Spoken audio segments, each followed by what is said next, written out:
The legend New Saravana Stores in Deepavali offer. பவுனுக்கு ரூபாய் 1200 தள்ளுபடி அக்டோபர் 26 வரை. எந்த ஒரு அரசியல் கட்சியும் செய்யாத தரம் தாழ்ந்த விஷயங்களை செய்து கொண்டிருக்கிறார். இன்னொரு கட்சியை கூட்டணிக்கு வர வேண்டும் என்பதற்காக தனது கட்சி தொண்டர்கள் கையிலே மற்றொரு கட்சியின் கொடியை கொடுத்து எல்லோரையும் ஏமாற்ற பார்க்கிறார். வருமானத்தை எல்லாம் விட்டு விட்டு நீ கட்சி ஆரம்பிச்சிருக்காருன்னா பழனிசாமியை முதலமைச்சராக இருந்தா விஜய் கட்சி ஆரம்பிச்சிருப்பாரா? கட்சி பலவீனமாயிட்டு இருக்கு. அதனாலதான் அவர் விஜய் முதல்வராக ஏற்றுக்கொண்டு அவர் பின்னணி செல்வதற்கான முயற்சியில் இன்றைக்கு இறங்கிவிட்டார் என்பதுதான் உண்மை. மில்கி மிஸ்ட் இதுதான், இது மட்டும்தான் பன்னீர்னா only மில்கி மிஸ்ட்.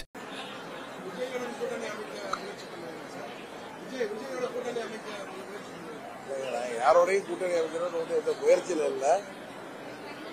இந்த தேர்தலில் அம்மா மக்கள் முன்னேற்ற கழகம் தவிர்க்க முடியாத சக்தியாக வளர்ந்து நிற்கிறது. 2017 ஆர்கே நகர் இடைத்தேர்தலில் நாங்கள் மாபெரும் வெற்றி பெற்றோம். அதற்கு பிறகு நாங்கள் தனியாக போட்டியிட்ட பொழுதெல்லாம் எங்களால் வெற்றி முத்திரை பதிக்க முடியவில்லை. ஆனால் இந்த எப்படி 21 சட்டமன்ற பொதுத் தேர்தலில் நாங்கள் தனியாக போட்டியிட்டு வெற்றி பெற முடியவில்லை என்றாலும் துரோகம் செய்த பழனிசாமி ஆட்சிக்கு வரவிடாமல் அன்றைக்கு தடுக்கப்பட்டார். ஆனால் இந்த தேர்தலில் துரோகத்தை முழுவதுமாக வீழ்த்துவதோடு மட்டுமல்லாமல் இனி வருங்காலத்தில் தமிழ்நாடு மாத்திரமல்ல இந்திய அரசியல்ல துரோகத்தை முதலீடாக கொண்டு யாரும் அரசியல் செய்ய முடியாது என்கிற உணர்த்துகின்ற விதமாக இந்த தேர்தலில் அம்மா மக்கள் முன்னேற்ற கழகம் அமைக்கின்ற கூட்டணி துரோகத்தை வீழ்த்தும்.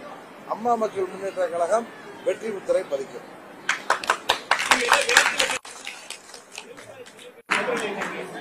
இல்லைன்னா வெறுப்பு 18 சட்டமன்ற உறுப்பினர்கள் பழனிசாமி ஆட்சி அமைக்கிறதுக்காக அவரை முதல்வராக்கிறவங்க அம்மா அவர்கள் மறைவுக்கு பிறகு, பன்னீர்செல்வம் வெளியேறிய பிறகு, சின்னம்மா அவர்கள் முதல்வராக முடியாமல் போன பிறகு பழனிசாமி அன்றைய முதல்வராக வேண்டும் என்று எல்லோரும் சேர்ந்து முடிவெடுத்த போது அதற்கு ஆதரவு அளித்தவர்கள் அன்றைக்கு சட்டமன்றத்தில் திமுக கொண்டு வந்த நம்பிக்கையில்லா தீர்மானத்தில் பழனிசாமி முதல்வராக கூடாது என்று வாக்களித்தவர்கள் 11 பேர் மீண்டும் இவர்களோட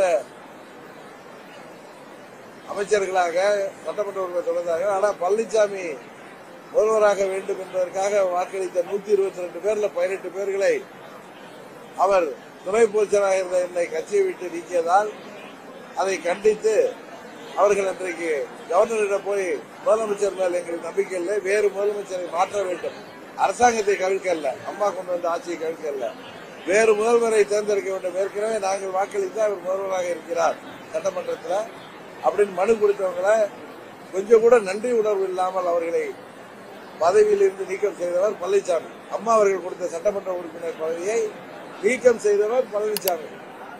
அவரை 21 தேர்தலில் நாங்கள் வீழ்த்துறோம் ஆட்சிக்கு வரவிடாமல். இப்பொழுது அரசியலே அவர் படு வீழ்ச்சி அடைய வேண்டும், எடப்பாடி திமுக இந்த தேர்தலில் படு தோல்வி அடைய வேண்டும். உண்மையான அம்மாவின் கட்சி புரட்சித் தலைவர் அண்ணா திராவிட முன்னேற்ற கழகத்தை தேர்தலுக்கு பிறகு உருவாக்குவதற்காக நாங்கள் போராடி கொண்டிருக்கிறோம். இதுல விரக்தியில பேசுறது அவர்தான். இன்றைக்கு எந்த ஒரு அரசியல் கட்சியும் செய்யாத தரம் தாழ்ந்த விஷயங்களை செய்து கொண்டிருக்கிறார்.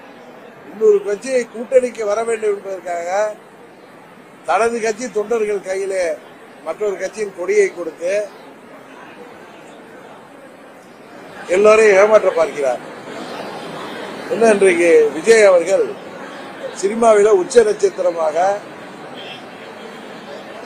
அவர்கள் ஜொலித்துக் கொண்டிருந்த பொழுது, சோபித்துக் கொண்டிருந்த பொழுது வருமானத்தை எல்லாம் விட்டு விட்டு நீ கட்சி ஆரம்பிச்சிருக்காருன்னா பழனிசாமியை முதலமைச்சராக இருந்தா விஜய் கட்சி ஆரம்பிச்சிருப்பாரா? அவருடைய தொண்டர்கள் ஏற்றுக்கொள்வார்களா? விஜய் தலைமையில் ஆட்சி இருந்தாலும் அவங்க கட்சியை ஆரம்பிச்சிருக்காங்க. பழனிசாமி என்ன பெரிய லீக்வான் யூவா, இல்ல பெரிய புரட்சி தலைவரா, இல்ல அம்மாவா? முறைகேடு, ஊழல், டெண்டர் முறைகேடு முதல் அனைத்து முறைகேடுகள் நடந்து இன்றைக்கு வழக்குகளிலே மாட்டிக்கொண்டு அவர்கள் தவிர்ப்பது தெரியும். எந்த முதல்வரும் இல்லாமல் தமிழ்நாட்டில் கொலை முயற்சியில கூட ஒரு கொலைக்கு கூட கொள்ளைக்கு கூட அது அம்மா விரும்பி வசித்த கொடநாட்டிலே கொலை கொள்ளைக்கு யார் மேல் சந்தேக பார்வை இருக்கிறது என்பது உங்களுக்கு தெரியும். அந்த பழனிசாமி வந்து முதல்வராக்குவதற்கு தான் விஜய் சினிமாவெல்லாம் விட்டு வந்து இன்னைக்கு ஊரா சுத்திட்டு இருக்காரா? இன்னைக்கு கடவுள்ல நடந்த கொடுமையான அந்த துயர சம்பவத்துல தமிழ்நாடே சோகத்தில் ஆழ்ந்திருக்கு.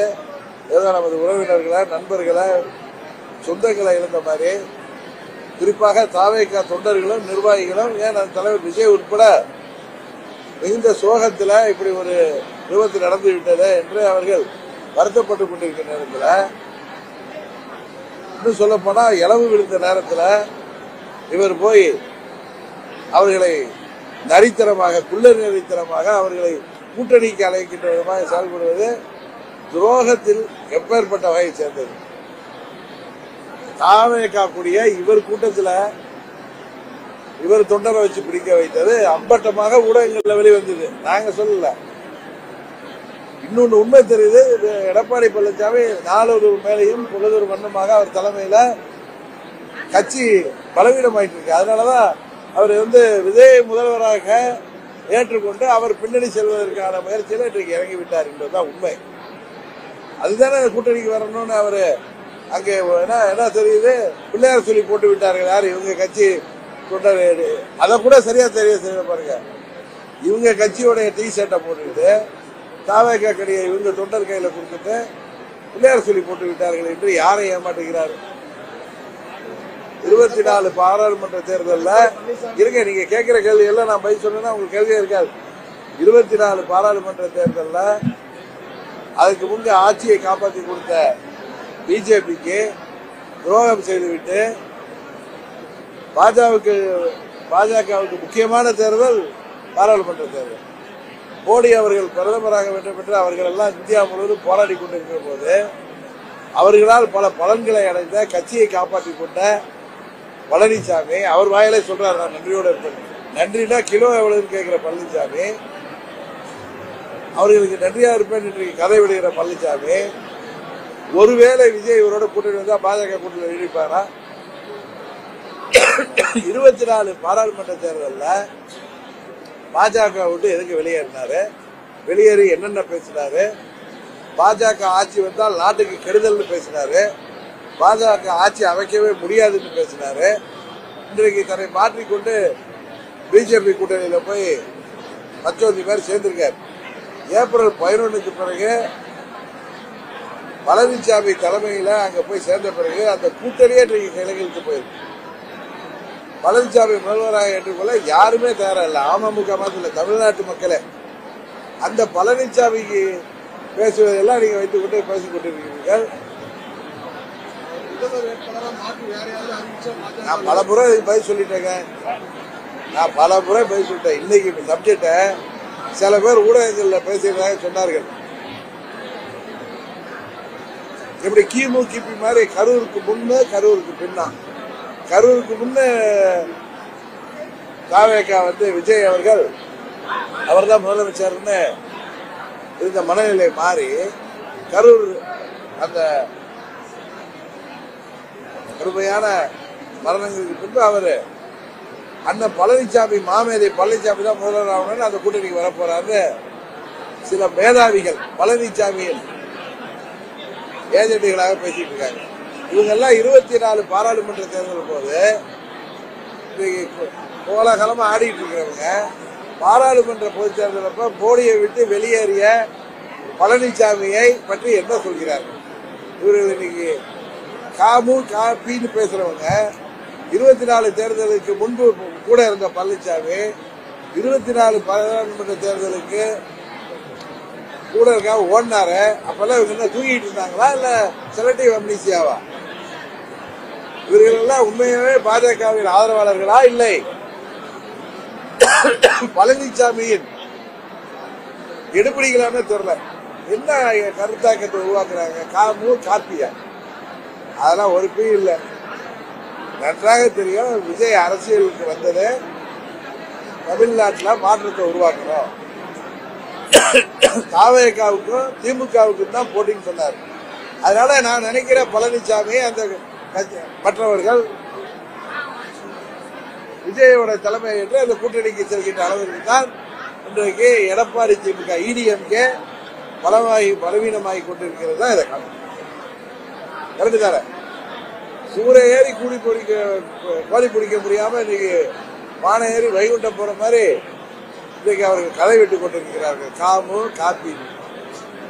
ஆனா 26 தேர்தலுக்கு பின் இதே மாதிரி கைத்தடிகள், இதே மாதிரி ஊடகத்தில் பொய் செய்திகளை பரப்புவர்கள், அவர்களின் முகமூடி, அவர்களின் சாயம் எடுத்துவிடும்.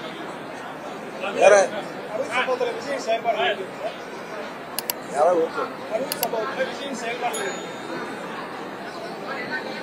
அவர்கள் புதிய கட்சி, அந்த தொண்டர்கள், அங்கு உள்ள தலைவர்கள், விஜய் உட்பட அவர்கள் சினிமாவில் நீண்ட அனுபவம் இருந்தாலும் ஒரு அரசியல் இயக்கமாக தொடங்கி வந்தப்ப ஒரு கொடுமையான விபத்து நடந்தது. அவர்களால் அங்க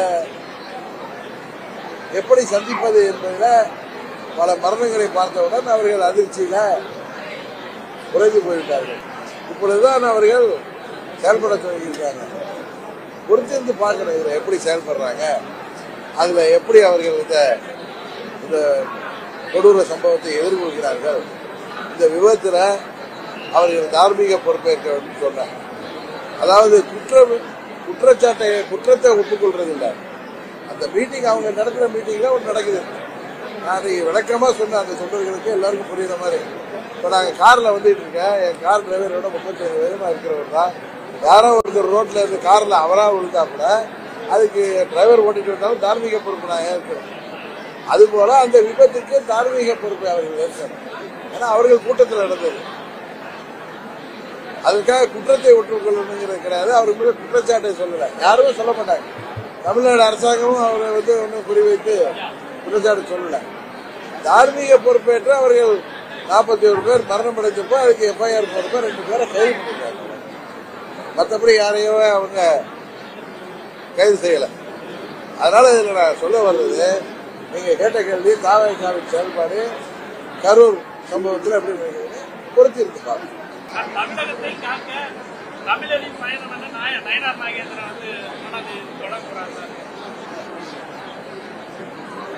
தொடங்கட்டும், நல்லபடியாக நடக்கட்டும். ஆனா அவர்களது முதல்வர் வேட்பாளர் பழனிசாமியை தோல்ல வச்சுட்டு போறப்ப அந்த பயணம், தேர்தல் பயணம், தேர்தல் முடிவுகள் எப்படி வரும் என்பது அவருக்கு தெரியும். அவருக்கும் புரியும், ஏன்னா ரொம்ப நாள் அரசியல் இருக்கிறது. அதனால அவர் பயணம் சிறப்பாக இருக்க எனது வாழ்த்துக்கள். பழனிசாமியை தோல்ல இறக்கி விட்டு நடந்தா இன்னும் வேகமாக நடக்க முடியும்.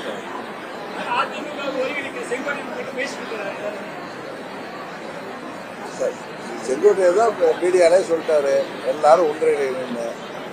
ஆனா அவர் கருத்திலே அதை இடிஎம்கே பொதுச் செயலாளர் பழனிசாமி முடிவு செய்யணும்னு சொல்றதை நாங்கள் எப்படிக்கே ஏற்றுக்கொள்ள மாட்டோம்னு சொல்லிட்டேன். இவர் யாரு பழனிசாமி எல்லாரும் ஒன்று ஏற்றுக்கிறது? இவர்கிட்ட அதிமுக பவுண்டரா இல்லை பொதுச் தலைவி அம்மாவா? ஏதோ சந்தர்ப்பத்தில் குருட்டு அதிர்ஷ்டத்தில் தவழ்ந்து பதவி பெற்றவர் இன்றைக்கு பொதுச் செயலாளராக யார் வேண்டுமானாலும் தொண்டர் வேண்டுமானாலும் வரலாம் என்ற விதியை மாற்றிவிட்டு தான் மாத்திரம் பொதுச் செயலாளருக்கு ஏற்பாடு செய்வதை Palaniswami. The Legend New Saravana Stores in Deepavali offer. பவுனுக்கு ரூபாய் 1200 தள்ளுபடி அக்டோபர் 26 வரை. மில்கி மிஸ்ட் இதான் இது மட்டும்தான். பன்னீர்னா only Milky Mist. மின்னம்பலம்.com தமிழின் முதல் மொபைல் பத்திரிகை.